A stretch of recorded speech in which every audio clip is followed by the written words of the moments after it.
Welcome everyone back to another episode of Q&A with Sharon's son George. I was my mother's caregiver after she was diagnosed with Parkinson's disease. Unfortunately, she passed on 1/1/2020, but we started Together for Sharon.com in her memory and to advocate for a cure for all those still battling PD today and their families, because no one is ever alone in this fight for a cure. Today's guest is someone who I just not just inspires me, which everyone of you listening does too, but a specific area of the country that I really admire. And just my dream when we met Harry was that I might know of you, which I'm grateful for, but imagine if there's one person, even one person in your area that doesn't know the incredible things that your organization and you are doing. And if we could just kind of bridge that and reach them today, and that's why I ask for everyone to please share this. And we really change the world, even just for one person. And that will really stay in my heart forever. So it's what an honor to have you here with us live. Welcome, Harry, to the show.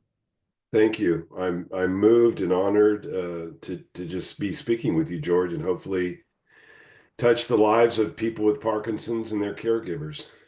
Thank you. And there's so many, there are a lot of organizations, but some are, not, some I wasn't aware of. My mother had Parkinson's for 15 years. We're in Florida.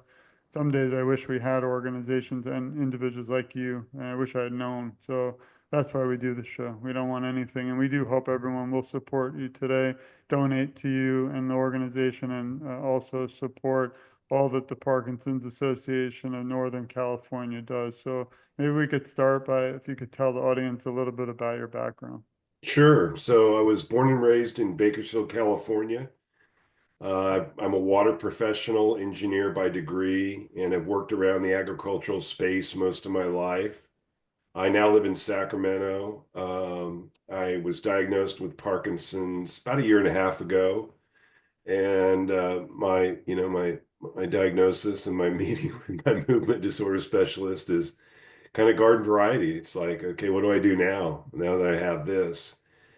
And thankfully, I found the Parkinson's Association in Northern California, and they directed me towards a rock steady boxing program that really opened my eyes to to a people that are afflicted with really a horrible disease, but battle through it with such courage and inspiration.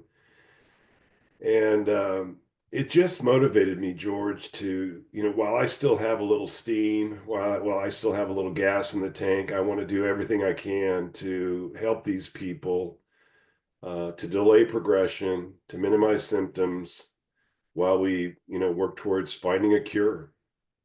I have to say, number one, thank you for sharing that. Number two, I'm a little biased because I'm a huge NBA fan. So the Kings are, I'm with all these trades and things, but that's for a different show. And, it's beautiful. So I just appreciate, and even like you just pointed out, you found the organization and they've changed your life for the better. Why can't that be for so many others too out there? So, if you're from California, or even if you're not, I'm sure they offer many virtual events. There's no reason I always say why everyone can't be a family in this fight for a cure. So thank you for sharing that. I wanted to now also thank you. This is the thank you show for Harry today, but you might recognize this gentleman. And I want to thank you for the work we've done together. And when I started this out a few years ago, I kind of sat in my chair here, and obviously, unfortunately, it's too late for my mother and our family, but I thought about how alone I felt going as a caregiver. And my mother never met someone. I always tell everyone on the show for 15 years, she never met someone with Parkinson's, and that's Mm, heartbreaking. But then mm. I realized, we might not have these organizations in my area, but if they are out there and they exist, why not try to kind of, team up and make sure the world is aware? Because there's nothing worse to me than not learning about so many journeys of people who are struggling and they just need that one little connection, and that's what I hope, again, we can provide. And you are already doing that. So please, if you have time, everyone, Together for Sharon, go there, togetherforsharon.com. You can click interviews and you can search for Harry, and you'll see a lot more in depth about his background, the organization. And one of my favorite things is the way to reach out and also contact him directly. The next area I hope everyone and I follow, But we've got to get this up to 1 million. I always say 1 million followers. Until then, Yeah, I won't rest. But this is the Parkinson's Association of Northern California's Facebook page. All you have to do is log onto Facebook, you click like, and you're right there. And I always do this while we're live, a lot of the beautiful events. Before I throw it to you, maybe you can tell us a little bit about what our listeners can find on the Facebook page, and then we'll kind of turn to your website too. certainly. Yeah. So if you go to our website, you'll see a variety of offerings that we are involved with. Probably top of the list is support groups. Eh, we have over 40 support groups that we host, and it pains me to think that your mother, George, did not benefit from a community that she can find encouragement, education, and love and support. And I mean, I would go to a support group every day if I could.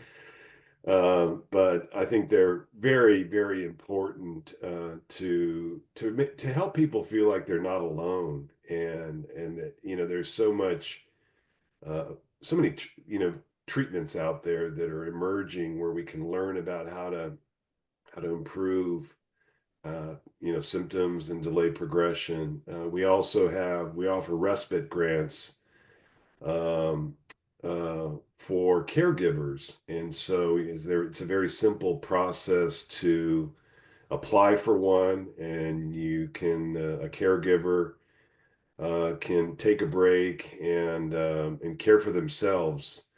We have an annual conference. That you're looking at Jan, Whitney, and Sharon. They're a staff, and they're just beautiful people. We're so lucky to have these people. But we have an annual conference coming up October 18th. It's one of the largest independent conferences in the country. And it's profound to see all these people that care about people with Parkinson's and people with Parkinson's kind of rallying in one day for the cause. We have a Parkinson's Wise program, which is something developed by Kaiser Permanente Neuroscience. And what we do is we treat non-medical wellness professionals on how to deal with people with Parkinson's. And I have benefited firsthand from this program. My personal trainer, God bless her, Brianna, took this class and realized that what she was learning was not only applicable to people with Parkinson's, but the geriatric and elderly community. Balance issues, mobility, flexibility, all these things are, that's not those issues being compromised is not just unique to people with Parkinson's. It's an aging deal as well. So she has found the Parkinson's Wise training to be just a wonderful resource for her in working with clients. Um, let's see.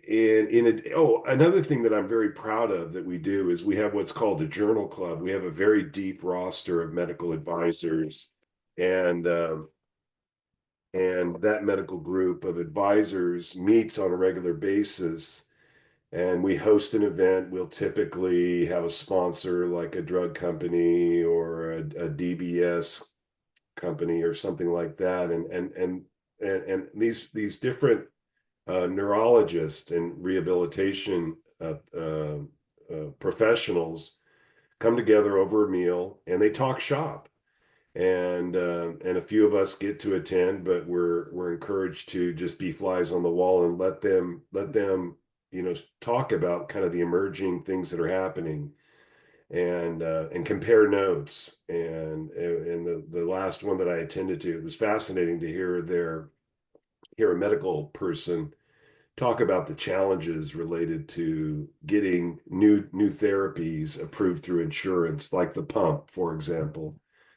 So, and of course, just advocacy. When someone is diagnosed with Parkinson's, invariably they end up calling our office, and we direct them towards support groups, services, and resources that can help. So I guess that's kind of the scope of what we're involved in, and I'm just very proud of the organization. And Last thing, and I mean, we might talk about this later, is we have a very big, ambitious project we're working on in the San Joaquin Valley to improve services for people with Parkinson's in these rural communities, farm workers in particular. So, Thank you. Yeah, and by the way, I forgot, I should have started the show with sending love and support to everyone affected by the fires throughout California. I know even if it isn't directly in one area, I'm sure family and relatives are in those areas. So thinking about you, and actually it kind of stems another question, what about people with Parkinson's who are going through the loss of their homes and literal lives during the wildfires? It's not something I'm expecting you to have, and I don't even think in law enforcement, so I have no answer, but on top of the, tragedy, you still have to have medications and still need to go about your day battling Parkinson's. So just curious, not really a question, but wonder what resources are out there for those who are affected by the, fires. yeah, so we're in Northern California, and I shudder to think what Parkinson's is challenging enough as it Mm. is. But to be displaced from a home with no near-term prospect of getting back in it, that's incredibly challenging. But specifically, George, I we have not as an organization Right. taken anything on in that regard yet. Yeah, the nice thing with the show is when I get inspired, and I love the shows selfishly because I learn so much from every guest. And as you speak, I think of so many amazing areas that we need to discuss. One is interesting. I see a lot of support groups, but I don't see a lot. Maybe you could touch on it, or you don't. You can skip it too. You don't. This is not a legal setting, so you're not under the right to Fourth Amendment or anything. But I don't see a lot of support groups for people who lost a loved one due to Parkinson's. Something that often comes up in my mind because I actually attended a few support groups, but I couldn't stay because I felt kind of a different world. We have people battling like yourself, Parkinson today. We also have caregivers of those living, assisting people with Parkinson. But I do see a segment of the population, which I'm actually writing now about, those like me who lost a loved one, whether it's due to the disease or other factors, they had the disease. So, but I don't find a lot of support groups for people like me, and I'm still grieving. In a way, these shows actually are my support group. So I'm great. You don't realize how much you are helping me today too. So it's just a kind of question that doesn't really have an answer. I'm just always fascinated by that one area because I do think if we bring all the people kind of back into the fray or into the conversation, I think we'd be so much stronger. I totally agree. And it may seem like we have a lot of support groups at 40 plus in our area in Northern California, but we are deficient. We really need, there's a lot of gaps. You bring up an important one for caregivers that have lost a loved one to Parkinson's. Pardon me. Singles, for example, people that are single that don't benefit from a caregiver, a support group for them, veterans. And there are communities that don't have support groups in general. And so one of our goals in the coming year is to kind of increase the reach and deployment of care groups and companies. And we have a committee that's putting together kind of a how-to guide. So you want to start a support group. What should you be thinking about? How can we help you? And I think it's a very good tool that we can use to again improve the reach and scope of the various kinds of support groups that are needed around Parkinson's space. Thank you. And that actually leads to some more questions.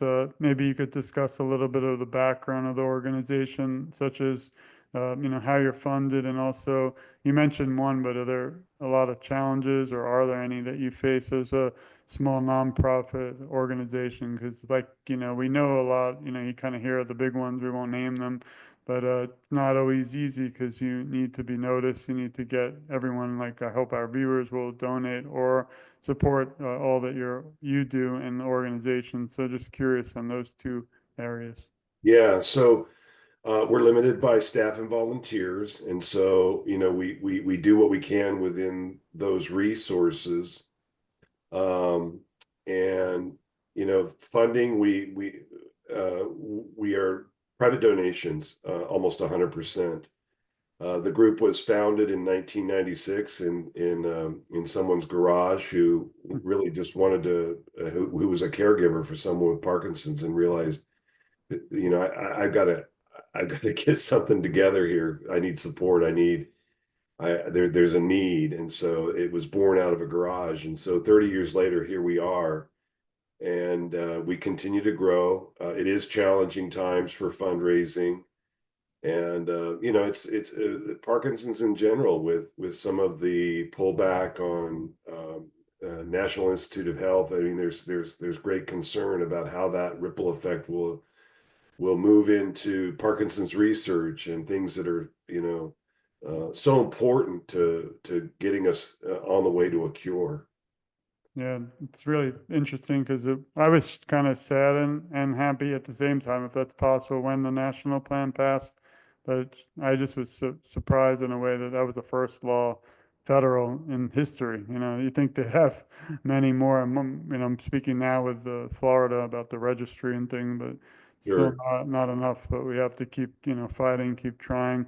How can listeners also support you and the organization and also get involved? I actually just had it up, and I love your brochure because it's really straight to the point. It provides the phone number, email, and all the website. Please, everyone, share this show, but more importantly is go to www.panctoday.org. Very simple, take you a minute, and you can actually subscribe to their email, which I love to do too, and you can be updated on. I would love to be at the comedy event. That sounds like sometimes comedy is the only thing we have for a short time to forget everything going on, whether it's Parkinson's, caregiving, or just, life. So I think that's a beautiful event that you're all doing. If it's virtual, I'll have to jump in and watch. But Yeah, yeah. So obviously, we would be delighted to have donations, sustaining donations, or donations of any type. But we also want to, we don't want to just be on the receiving end. I think we have a lot to give. So for organizations that are looking to start support groups, that are looking to do some of the things that we're doing, please lean on us as a resource to help you grow your organization and grow your offerings in wherever you're providing assistance to people with Parkinson's. thank you. And I wanted to now shift to, I always say it's the fun part of the show, although I hope the whole show is fun for you, our guests. But can you start us off by listing three words that describe who you are? I'm passionate. I'm funny. Probably not apparent by this interview, but I take great pride in making people laugh. I think it's important to have a sense of humor with Parkinson's. Yeah, no, I agree, and I think you made me laugh a lot, and for only positive reasons so far. And wait till you hear some of these questions if we have time. But Yeah. I know we're doing it now. But what are some ways you think we can reach more people? I always say we need to reach people who also do not have Parkinson's, and also who are not currently caregivers, or bring back all the people, unfortunately, like myself, who lost a loved one and knows what it's like to battle this disease. But I still think we need to do more, although we're both, in your organization doing this 24/7. How do we, Yeah. reach more people? Because it sounds so odd that you say about 1.2 million people in the US, 10 million around the world are battling it. But when you look at how many people in the world, it's not a lot. But when it affects you and your family, there's nothing more that matters. I know for me, I miss my mother 24/7. And through you and everyone I meet, she's still in my kind of world, lives on, and that's what, but she was only 69. I feel she lost 15 years alive with Parkinson's and then 15 years possibly after. And Mm. that's why I do this, so that others like yourself don't have to keep battling. And I just dream a day where we can have this show and talk about sports or the Kings. So I'm just, this is a really important question to me. Is there one moment, a most memorable moment that stands out through most of your advocacy and awareness that you could share? I think I think when I saw the movie Still about Michael J. Fox, and I observed the incredible courage and really sense of humor that he had at times about what he was going through, as tragic as it is. I think that I've gained a lot of inspiration from him, and I do believe that we need another national face, whether it's Kirk Gibson, Brian Grant, you, you're a national face, George. But I think it needs to be someone with Parkinson's, that can speak to the experience. And we've got to figure out how to succeed Michael J. Fox with a face that people rally around and identify with. I can't imagine who that might be, but I think that's something that I think that I see kind of on the horizon that we need to start thinking about as a team. I agree, and it's almost kind of such a weird, community and world because you, in a way, you're saddened when you hear somebody new is diagnosed, but then in a way, if you're an advocate, you have to be kind of excited because it's going to bring awareness. So, for Yeah. example, we had the honor to have Mr. Legendary Bernie Kosar on our show. He was just diagnosed, and he's just a hero of mine. But then all of a sudden, you heard Brett Favre, and then all of a sudden, Ryan Reynolds spoke about his father Mhm. delusions. And so it's, now, and then the national plan and even the debate with President Biden, which whether he has it or not doesn't matter. It was, in a way, good that the world now heard of the words Parkinson's disease. And not to go off topic, but I just wrote a book on policing and Parkinson's, and there's an epidemic in my field, policing. Many states, including California, and the academy do not even list the word Parkinson's disease in the manual, which is a big shocker and kind of very upsetting because obviously law enforcement is not trained for every single thing there is, but they do list Alzheimer's, dementia, but Parkinson's disease is not, and that really can affect somebody interacting or encountering law enforcement, and that's something I hold close to my heart. And I hope every state someday just hears about it because I just think they're not aware. So I appreciate you sharing that, especially California, which is such a large state. So I know you mentioned I love Rocksteady Boxing. And some reason he comes up a lot, but we've had Ryan Cotton on the show, and he's just an incredible person. But I love to see when he told me the story how quickly Rocksteady grew, and it's growing around the world to support those still battling PD today, like yourself. What are some ways that you combat the disease? Obviously, exercise. Are there any other things we can advise or not really advise, but just share for the audience because everyone's journey is so different. Yeah, I mean, top of the list is exercise and not just walking around the block. I mean, I'm talking about big movements. I'm talking about cardio, 150 minutes a week at 85% of your theoretical maximum. That's very challenging. Balance, strength, flexibility, and it's almost got to be, George, religious. Yeah. Yeah, and it's become my new job. I think a Mediterranean diet, a lot of fish is very important. Um, and I think socialization is super important. I think there's an instinct to isolate yourself. I remember when I was initially diagnosed, I was very self-conscious about my gait and how I carry my right hand. And I was like embarrassed to go out in public. But invariably, I found out when I connected with people and laughed and had spontaneous conversations that were unpredictable in a social setting, it seemed to improve my brain health, at least, and so I just would encourage people to go exercise, be around people, eat healthy, and try to move. Those are such important aspects. Again, a lot of this I wish I knew back then. You can't really regret the past, but only look to the future. One fun question I had as we wrap up, and I always say this is not the end because I do feel that this conversation after the lights, camera, and paparazzi leave today, especially in California, you're well aware of paparazzi, but we need to continue this conversation till the cure is at everybody's doorsteps around the world. But if you were asked to write a script to a movie, because you did mention the Michael J. Fox movie, but if you were asked to write a script to a movie about your life story, what would you call it, and what actor would play your role? God, my favorite actor is Gene Hackman. I love him. Uh, And I guess this is going to sound maybe strange, George, but I've become a better person since I've been diagnosed. I'll just be honest with you. I was very egocentric, uh, typical, A-type male, wrapped up in achievement and, notoriety, whatever that means. And I realized that that doesn't mean much anymore.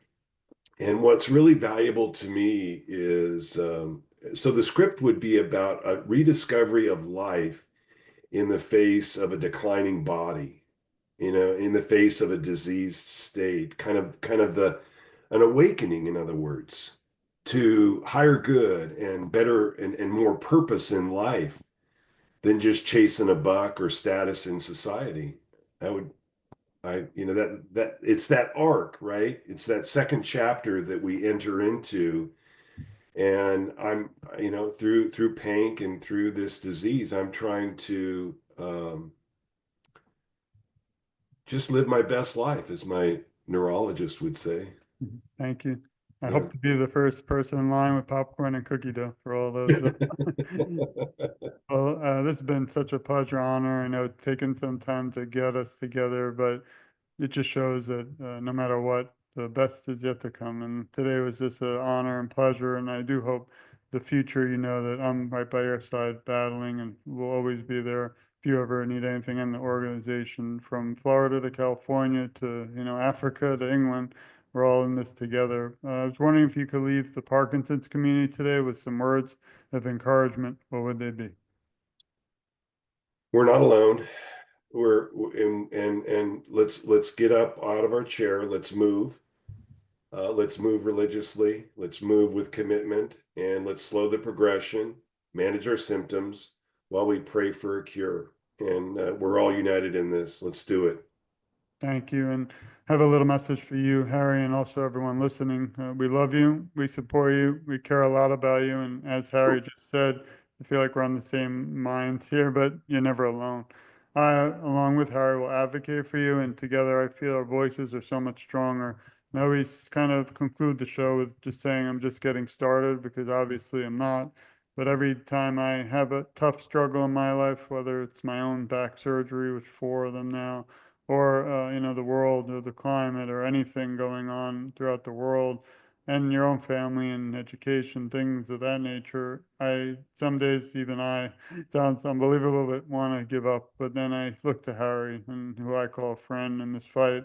And I realize that there's so much more to do, and I won't stop until the cure is at everybody's doorstep around the world. And again, Harry, I'm so grateful for your time, friendship, and I do hope for many more opportunities together to share this important message. And everyone listening, also, thank you.